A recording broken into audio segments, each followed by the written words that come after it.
નમસ્કાર, star India TV ન્યૂઝમાં આપનું હાર્દિક સ્વાગત છે। હું છું હેમલતા ત્રિવેદી। આપ જોઈ રહ્યા છો સ્ટાર ઇન્ડિયા ટીવી ન્યૂઝ, સત્યની વાતે સત્યની સાથે।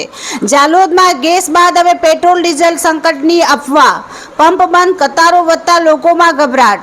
3 પંપ પર ઈંધણ પૂરું, બસ સ્ટેશન અને નાયરા પંપ પર લાંબી લાઈનો, संचालकों दावो पुरवठो नियमित। जी हाँ भाई, ये नायरा पंप है जालोद से 1 किलोमीटर दूर, वहाँ डीजल भराने के लिए आए हैं।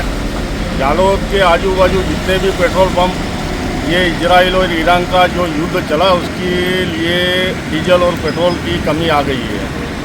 अब हम डीजल पेट्रोल गाड़ी में होगा नहीं तो खाएंगे क्या और घर क्या चलाएंगे। तो आपने जालोद में दूसरी जगह गए थे, वहाँ नहीं है? सब बाजू गए हम, बाकी कोई जगह पेट्रोल डीजल है नहीं। एक सिर्फ ये नायरा पंप है जालोद से 1 किलोमीटर दूर, वहाँ पे डीजल है। ये पूरी डीजल के हिसाब से हम पूरी ये लाइन में लगे हुए हैं, 1-1 डेढ़ घंटे से लाइन में लगे हुए हैं हम। आपका यहाँ मिला है, बाकी मिला तो भी जो पूरा नहीं मिला है, थोड़ा बहुत मिला है यूँ। आपका नाम? मेरा नाम मजर खान, दिलशाद खान पठान। हाल ईरान और इजराइल वच्चे जे लड़ाई चाली रही है, एना अनुसंधान में अँ गुजरात में जालोद गाम में पेट्रोल मळतुं नथी। अहींयाथी लगभग गामथी 1-1.5 किलोमीटर दूर आ एक नायरा पेट्रोल पंप है, एना पर पेट्रोल पंप मळी रह्युं छे। तो अहींयाथी पेट्रोल लेवा आया है। आपनुं नाम? मारुं नाम अन्नान कापड़िया। जालोद नगर में घरेलू गैस संकट बाद हवे पेट्रोल और डीजल अंगे अफवाओं जोर पकड़ता लोकों चिंता और गभराटनो माहौल सर्जायो छे। अचानक ईंधण खूटी जशे जेवी वातो फैलाता नागरिकों पेट्रोल पंप तरफ दौड़ी रह्या छे, जेना कारणे शहर में केटलीक जग्याए तो तंगीनी स्थिति ऊभी थई गई छे।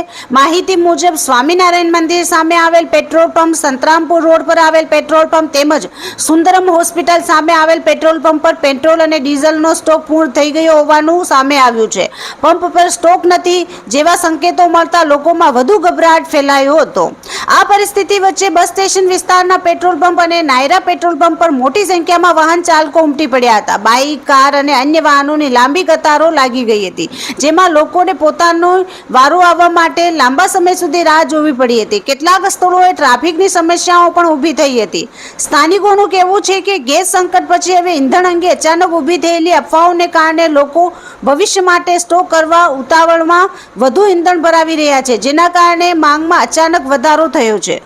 બીજી તરફ પેટ્રોલ પંપ સંચાલકો દ્વારા સ્પષ્ટતા કરવામાં આવી છે કે વાસ્તવમાં ઈંધણની કોઈ મોટી અછત નથી। તેઓનો દાવો છે કે સપ્લાય નિયમિત રીતે મળી રહ્યો છે, પરંતુ એક સાથે વધી ગયેલી માંગને કારણે કેટલાક પંપ પર થોડાક સમય માટે સ્ટોક ખાલી થવાની સ્થિતિ સર્જાઈ છે। સૂત્રોના જણાવ્યા મુજબ અમુક તેલખાના હોલસેલ વેપારીઓ દ્વારા ભાવમાં વધારો કરવામાં આવ્યો હોવાની ચર્ચા પણ ચાલી રહી છે, જેના કારણે વેપારીઓ અને ગ્રાહકો વચ્ચે અસ્પષ્ટતા ઊભી થઈ છે। જો કે આ બાબતે કોઈ સત્તાવાર પુષ્ટિ સામે આવી નથી। સ્થિતિને ધ્યાનમાં રાખીને નાગરિકોમાં પણ વિવિધ પ્રતિક્રિયાઓ જોવા મળી રહી છે। કેટલાક લોકો તંત્ર પાસે સ્પષ્ટ માહિતી આપવા માંગ કરી રહ્યા છે, જ્યારે કેટલાક લોકો અફવાઓને કારણે અનાવશ્યક દોડધામથી બચવાની સલાહ આપી રહ્યા છે। હાલની સ્થિતિનો સાર એ છે કે શહેરના કેટલાક મુખ્ય પેટ્રોલ પંપ પર સ્ટોક તાત્કાલિક પૂરો, અન્ય પંપ પર ભારે ભીડ અને લાંબી કતારો। અફવાઓના કારણે માંગમાં અચાનક વધારો, સંચાલકોનો દાવો પુરવઠો સામાન્ય છે। ભાવ વધારાની ચર્ચાઓથી ગૂંચવણ વધી। જાલોદમાં હાલ પેટ્રોલ ડીઝલની તંગી કરતા અફવાઓ વધુ ઝડપથી ફેલાઈ રહી છે, જેના કારણે સામાન્ય સ્થિતિમાં પણ સંકટ જેવી પરિસ્થિતિ ઊભી થઈ રહી છે। જો યોગ્ય અને સમયસર માહિતી આપવામાં આવે તો આ પરિસ્થિતિને નિયંત્રિત કરી શકાય તેવી શક્યતા છે, નહીં તો ગભરાટ વધુ વધી શકે છે। Star India TV news, Jhalod reporter Pankajbhai Pandit, જિલ્લા દાહોદ।